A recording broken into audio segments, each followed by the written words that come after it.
चलो बच्चों देखो, एक क्षेत्रमित में आपका प्रश्न है आप लोगों के लिए कि एक साइकिल के पहिए का व्यास 77 सेंटीमीटर है, 2.42 किलोमीटर चलने में पहिया कितने चक्कर लगाएगा। ठीक है, अब मान लो बेटा ये पहिया है, ये क्या है? पहिया। ये साइकिल का पहिया है। साइकिल का पहिया है ना।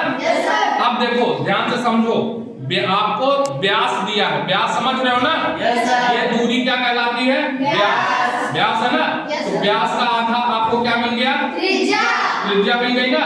और त्रिज्या मिल गई तो आपको क्या मिल जाएगी? परिधि। अब ध्यान से देखो, इसको ध्यान समझो, ये साइकिल का पहिया है, ये यहाँ पर है, यहाँ है, और यहाँ से एक चक्कर लगा रहा है, ये एक चक्कर लगाया साइकिल का पहिया, और फिर यहाँ पर ये काला वाला पोर्शन नीचे पहुंच गया ना।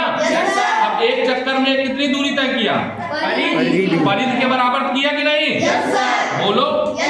मतलब अगर साइकिल का एक पहिया, साइकिल का कोई पहिया एक पूरा चक्कर लगा लेता है तो किसके बराबर दूरी तय करता है? बहुत बढ़िया, अपनी परिधि के बराबर। ठीक है। अच्छा मान लो, अब ध्यान से सुनो, मान लो यहाँ पर दिया गया है व्यास 77 सेंटीमीटर, तो व्यास का आधा क्या होगा? त्रिज्या 77/2 सेंटीमीटर, और परिधि कितनी आ गई?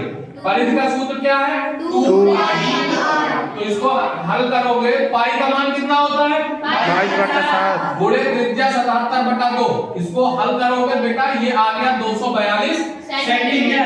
ठीक है। अब ध्यान से समझो, यहाँ तो परिधि आ गई 242 सेंटीमीटर। मान लो, अब ध्यान समझो, मान लो ये परिधि 5 सेंटीमीटर है। कितनी है? 5 सेंटीमीटर। ये लंबाई 5 सेंटीमीटर है, और मैं कहूं कि ध्यान से समझो, इसी में उत्तर आ जाएगा।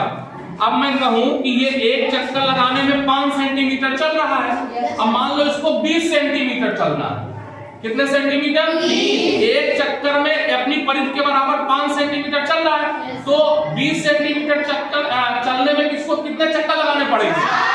4 लगाने पड़ेंगे ना भाई। इस तरह 5, ये देखो मान लो ये 5, फिर एक 5 10, फिर एक 15, और फिर एक 4 बार नापे कि नहीं परिधि के बराबर। इसका मतलब आपने क्या किया? क्या किया?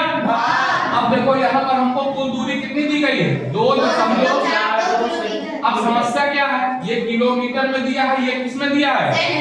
नहीं तो डायरेक्ट भाग दे देते उत्तर आ जाता। तो समान मात्रा को ही भाग देते हैं बेटा। तो अब इस किलोमीटर को किस में बदलोगे? सेंटीमीटर। तो पहले 1000 से गुणा किया तो किस में बदला? मीटर। और फिर 100 से गुणा किया तो किस में बदला? सेंटीमीटर। इसको गुणा करने पे आ गया 242 गुणे 1000 सेंटीमीटर। चाहो तो आप पूरा गुणा भी कर सकते हो। अब चक्करों की संख्या निकालनी है, तो अभी आपने क्या किया था बताओ? अंतिम में किया था ना।